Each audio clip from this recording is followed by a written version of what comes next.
How's it going, everyone? KingBlackToof here. Welcome back to the top 5 of the third batch revealed. Now, this particular third batch, so cards 41 to 60, really enjoyed this batch actually. I think a lot of people are focusing on the RNG leaders for obvious reasons.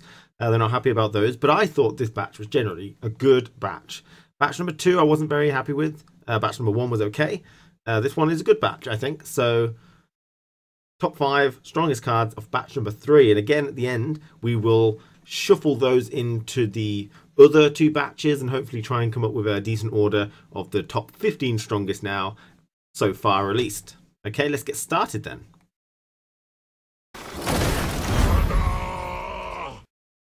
So for my 5th place, it's the Clan Protector for Skellige. Now this is a 2 strength bronze soldier. Hey May, play a bronze item from your deck. Okay, so this is basically a tutor card for item cards. Now, generally speaking, in the past, all tutor cards like this have been good. They have all been good for something. Herbalists have been good for lacerates and adrenaline rushes in certain decks. Not necessarily always the top tier decks, but always good for the deck they go in. And the reason, and it just opens up a lot of possibilities. We saw the Tormented Mage in the previous particular list, which was, I thought, you know, 2nd place in that particular list. But that list, those 20 cards were, I feel, a little worse than these cards, which is why this is in 5th place. But also, we don't have an awful lot of bronze item cards revealed. We've got the Spear and we've got the Wyvern Shield. So there's a couple of good things. They would definitely work well in Skellige along with Veterans. So you can get, like, do 13 damage to a unit using the Spear, or you could do 13 buffing. You know, when you've got strong cards with Veteran abilities being buffed in your hand. So this guy is definitely going to be good. With more bronze item cards, he's going to be getting slightly better. So he's probably always going to be a good card. You know, he is a soldier as well. So you can use a Battle Maiden to pull out a Clan Protector, to pull out an item card. So massive thinning there if you really wanted to do that. So really nice thinning across the board, while also this item sort of archetype could come through quite well.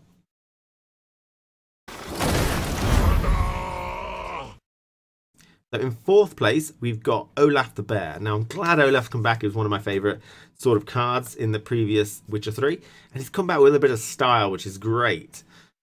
He's 20 strength golden Skellige card. He's beast and he's cursed. So we could have some beast synergy, but he's definitely got some cursed synergy. He also wounds himself, possibly. So he deals 10 damage to self, but you can reduce the damage inflicted by 2 for each beast you've played this match. So a new type of ability, which I wouldn't mind seeing more of, in that when you've played X things this match, you get better, or, you know, you reduce the risk, or you get better, which is cool. So, you know, the more beasts you play, the less worse he gets. So, to be honest, the requirement of playing 5 beasts in the match is pretty small. I think with a lot of beast synergies going on right now, this is going to be easy to just get 20 value from. Now, you could opt to go for playing 4 beasts, then playing him so he damages himself. So he's 18, sets up for Warcry to get to 27, and it also means that you could use him in the Cursed deck because he's cursed and he'll be wounded by himself, so he helps Berserker Marauders. You could also play him as a 10 and use an Armorsmith to boost him up the rest of the way, but you run the risk of Leo Bonhart coming down and killing him. But he's a good card, right? I mean, he is. He's a very good card. Playing him on round 3 is going to be very good for you. He's gold, so he can't be coralled, he can't be artifact compressioned. He's base strength, so he can't be mandraked or mushroomed.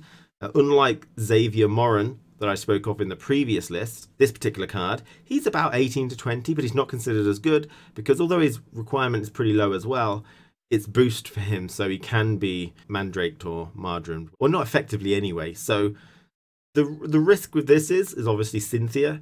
It would obviously go to this card, and she'll be a 25-point silver as well as a golem.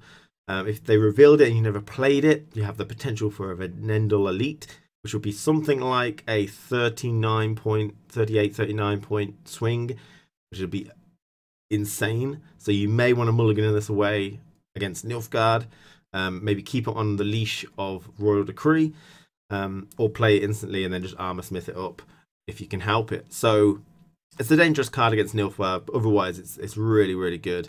So I really like this card, and I think it's great. It's a great card.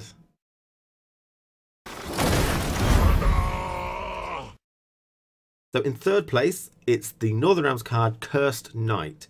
8 strength bronze for Northern Realms. Transform a cursed ally into a copy of this unit, 2 armor. So I think this card is going to be a really nice one to play around with. Now, the value 8 is okay, you know, not bad. But also you get some extra value. Now, depending on what you target is depending on the other value. But obviously the main one that you're probably going to go for is the Tormented Mage. So you turn that into an 8 strength card. So that's 14 value there because you're minusing the 2 from this. Now that's pretty good. Now, you do have to be careful about Reaver Scouts. If you want to pull more Tormented Mages out, you need to do that before you transform it. But I mean, it's got potential to be really kind of good, I think. Very nice value and, you know, pretty good.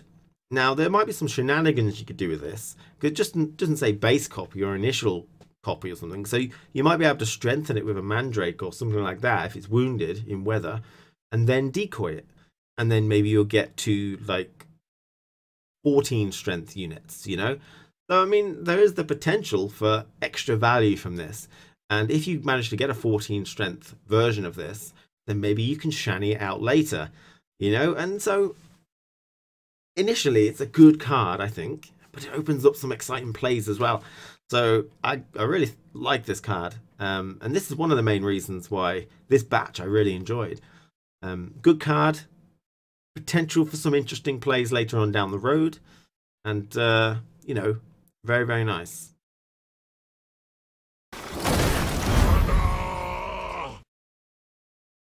So in second place we have Vandergrift, and I love Vandergrift. He's so cool.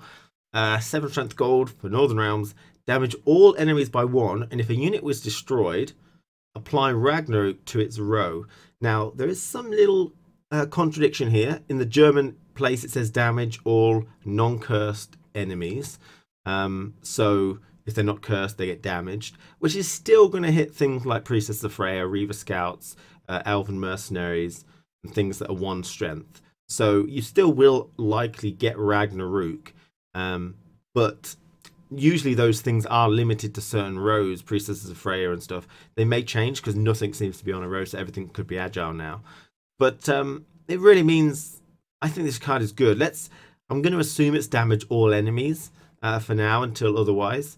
But obviously if it's just non-cursed, that's going to be hard to judge because this whole expansion is cursed units. And against cursed Skellige it would be terrible. But, you know, it's basically a one-sided Stammelford. And if it kills 1 strength units, then it applies Ragnarok, which is really good. If there's a 1 strength unit on each row, you're going to get basically a massive value Vandergrift plus a free Ragnarok gold. It's really powerful. Obviously, you'll probably go for machines with this type of card, so you will be, you know, setting this guy up.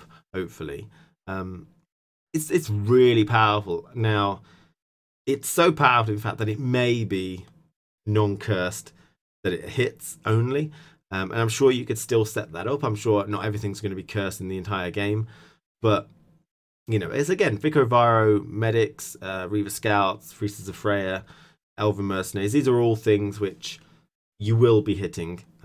So it's not necessarily massively bad, but it means you won't get the free Stammel aspect. That'll get limited.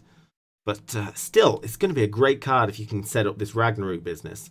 You know, really, really good card, this one. Definitely very powerful.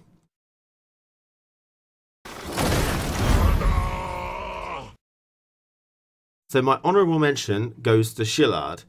And I know what everyone's saying. He is really good. You know, he's got the potential to be really good. And I think he's a good card too. But I have to limit it to 5, you know. And he was in 5th or 6th position. And I kind of decided on what I decided. But it's a Nilfgaard gold, 9 strength, which is, you know, decent.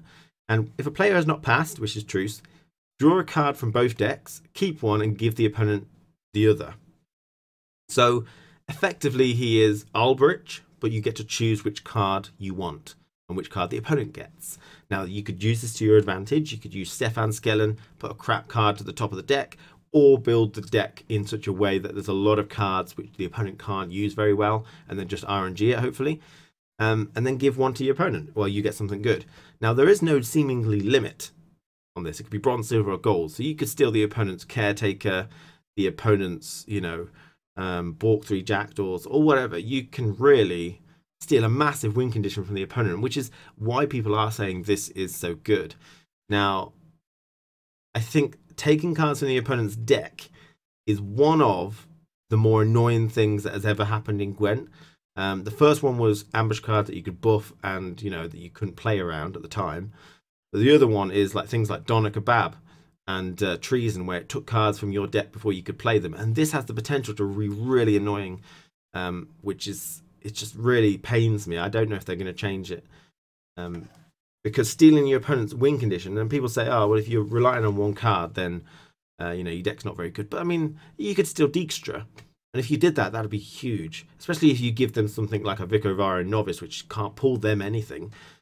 That distinction, that gap of value is horrendous, you know. So it's a very good card, but when you equate it to just saying it's more likely to be a golden Ulbrich, if your deck's built in such a way that you've got good cards that you want anyway, this is like a golden version of Ulbrich. If you keep your card, then it hasn't done anything. You know what I mean? So you can't guarantee what you're going to get from the opponent. If you get something shit, then it's basically you spent a gold slot on a crappy, well, an Ulbrich, basically. So that's why he's got into honorable mentions, because he has the potential to be great with the win condition, stealing, and maybe setting up a Stefan Skeleton, building your deck in such a way that you give the opponent something which is not good for them. But also, you could, if you keep your own card, then it was just a golden Ulbrich. So, for that reason, honorable mention goes to him.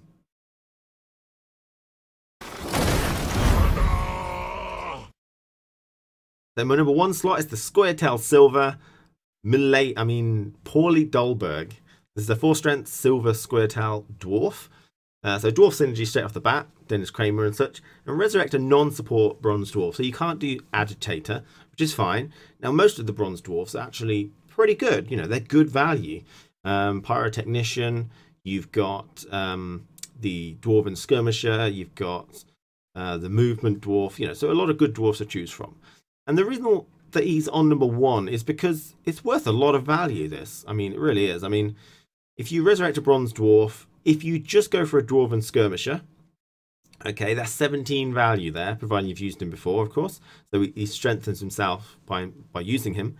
So that's 17 value. If you've used Dennis Kramer, that's 19 value. Use Dennis Kramer in round 1, and when you do end up resurrecting that dwarven skirmisher, it's 19 value. Worth a lot there, really.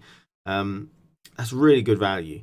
If you use Dennis Kramer multiple times, you know, then it's worth 21 value later on. So it really starts to stack up. There's no limit to what this guy can pull as long as it's just a bronze dwarf, non-support. So, I mean, there are also the Mahakan Guard that buff up in base strength. You could use Mandrakes and stuff. Although it's very low tempo play in round 1, when you resurrect, it'll be huge because there'll be like, you know, 20 strength or something crazy. So it could be absolutely huge. But that's not all, really. I mean, because there's the potential to do some really long, exaggerated chains with this guy. Now, there's a bit of RNG in there when Barclay Owls comes into play, but it seems to support the whole way you should be playing Barclay Owls and Hattori and stuff. But you could do Bruverhoog into Hattori to resurrect Barclay Owls, and it plays into Barclay Owls' favour that you should play him and then Hattori him later. Okay, so it's Bruverhoog into Hattori into Barclay Owls, which pulls Pauli. That's the bit of RNG. Okay, Pauli resurrects the Dwarven Skirmisher. That's a huge chain and massive tempo in a late round, round 3 or something. Because effectively that's Bruverhoog for 4, Hattori, which is 3, so that's 7, and then it's Barclay Owls for 2, that's 9, then Pauli for 4, that's 13, and then a 13 strength Skirmisher, because he's already been played before, which is 26 value, which, you know, it's very high indeed, sir. Okay, a lot of requirements there, but I'm sure someone will pull it off. So Pauli, you know, like I mentioned, 19 value, just very simple play, but 26 or so with some really complicated play is a very good card. You know, especially if you manage to do like a Mandrake to buff something, heal it, so you get some decent value from it. It's not low tempo, and then it becomes even better, you know. So Really good card, number 1 slot. And like I said, this particular release I thought was great. This extra, this last 20, this third batch was great. I'm very happy with a lot of these. There's other cards I haven't mentioned. The sirens for monsters that pull moonlight. I thought they were really interesting, really good. Now they're generally worse than the Wild Hunt Hounds because you can't use a navigator on them. You can use Slyzar, but they have to die for that. And I think a lot of people are focused on the leaders, and I'm going to be talking about that in a different video. But I really enjoyed this particular reveal of these 20. Now, to finish this video again, I'm going to get the top 5 that we've just gone over here, and the top 5 of the first 2 batches, and shuffle them all together to try and put them in order of where I think they sit. Okay, so again, thank you for watching, and I'll see you again in the next reveal for the next top 5 strongest.